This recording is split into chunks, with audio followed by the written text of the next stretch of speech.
Thank you for joining us today on Earthfile. Welcome to the program. I'm Ayola Kasim. All the signs and the battering that extreme weather has inflicted this year, from floods in India and Nigeria to hurricanes in the Caribbean and wildfires in the United States and Europe, indicates that global emissions need to start falling urgently. The Paris Agreement sets out principles, but not the details nor the rules. Many expected the just concluded Conference of Parties in Bonn, Germany, to set the foundation for these rules that will enable Paris to work. But did COP23 deliver? The response you get depends mainly on who you ask. But the host, Fiji, said the COP accomplished its goal of keeping the process alive by setting up the rules that will be finalized next year in Poland. Today on Earthfile, we'll look at some of the events that shaped the last few days of the COP. Just stay with us. We have done the job. Thank you.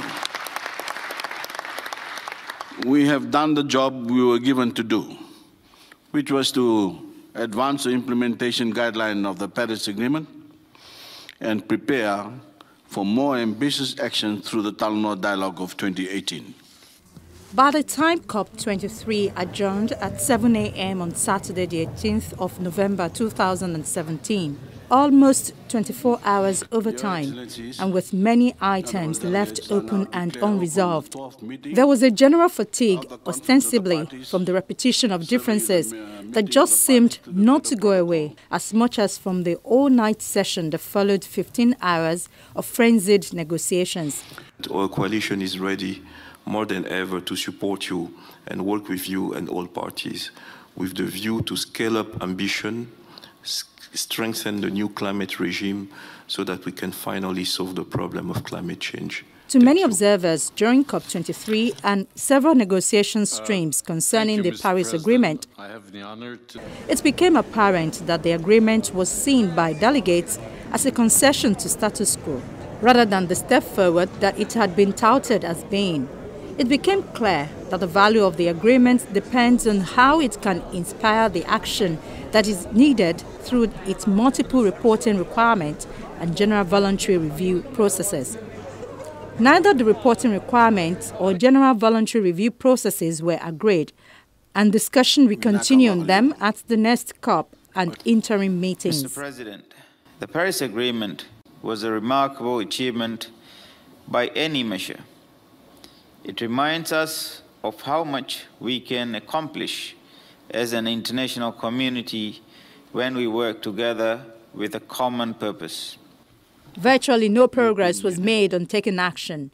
Both the provision of resources and the mitigation of greenhouse gases is expected to come from developed countries, but they showed no willingness to live up to this responsibility. The consequence of this abrogation of responsibility is increasingly seen in the damage it does to human beings and their environment, but nothing was done to provide remedies. We remain concerned about the resistance to consider proposals from developing countries that call for greater transparency and predictability in the provision of information on finance from developed countries in accordance with Article 9.5 of the Paris Agreement. Observers believe that the new global stocktake, transparency and compliance negotiations ended with weak compromises that neither promised action nor fully encouraged it. A more than 180-page document formed the basis of the rules for implementing the Paris Agreement, including the global stocktake, the nationally determined contributions, and the compliance mechanism. This document will have to be significantly trimmed down, but that will be a monumental task on which there are divergent views.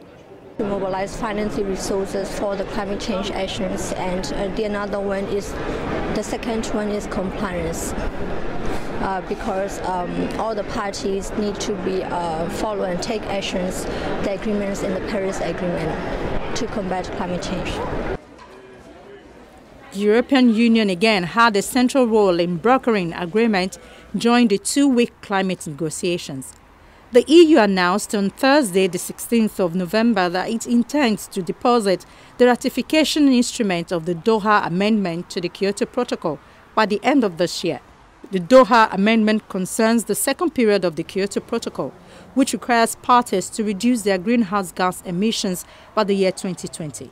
The EU has already exceeded its 2020 targets in 2016 by having decreased emissions by 23%.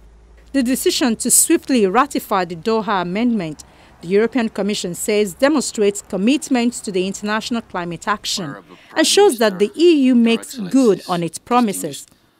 Today we leave Bonn in the spirit of Talanoa, respectful of each other's views, determined to share our experiences in deploying ambitious climate action and preserving the spirit of the Paris Agreement. On adaptation, the action to react to the adverse effects of climate change before they could harm the population, or at least before they became too dangerous. On this, little was agreed. In the end, the advance that was made was merely to bring adaptation onto the Paris Agreement agenda, when most states already believed that it was there. Governments have made quite a work plan for themselves for next year to talk about pre-2020 loss and damage finance, and through the Talanoa dialogue to talk about how to increase the level of ambition.